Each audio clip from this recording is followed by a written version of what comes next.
After living in Babylon for 70 years, God's people were home.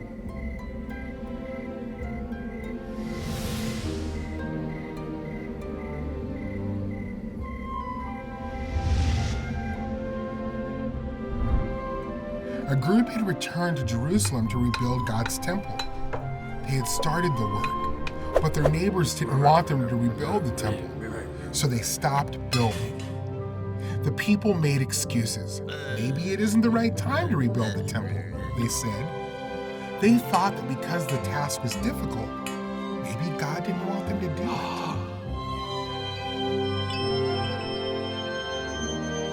God sent the prophets Haggai and Zechariah to encourage the people.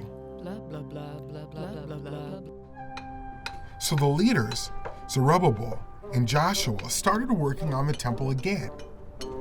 At this time, Darius, the king of Persia, ruled over the land of Judah. The king was in charge of so much land, he put governors in charge of some of the land.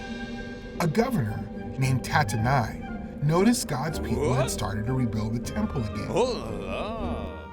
Tattenai talked to Zerubbabel and the others working on the temple. "Do you have permission to rebuild this temple?" Tattenai asked. The workers said, "We do." Tattenai sent a worker to King Darius. This is what Tattenai's letter to King Darius said. To Darius the king, this letter is to tell you that the people of Judah are building the temple of the great God. They said King Cyrus gave them permission to rebuild the temple. Please search the royal records to see if this is true. King Darius's officials searched the royal record for Cyrus's order. They found it, a scroll with a record from King Cyrus. This is what was written on the scroll. Let God's temple be rebuilt. It will be a place to offer sacrifices. Let its foundation be rebuilt. King Cyrus had also ordered for the cost of building the temple to be paid for out of the royal treasury. So King Darius sent a letter back to Tattenai. He gave this order: stay away from the workers in Jerusalem. Don't bother them or try to stop them. Give them whatever they need. Tattenai and the other officials obeyed King Darius' order. The Jewish leader kept building, and they finally finished the temple of God. The people celebrated and made offerings to God. They chose priests and assistants to serve in the temple. Then God's people celebrated the Passover. God's people were so happy.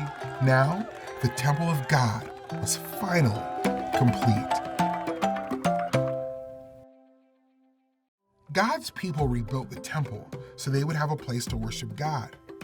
Years later, God sent his son, Jesus, to be with his people.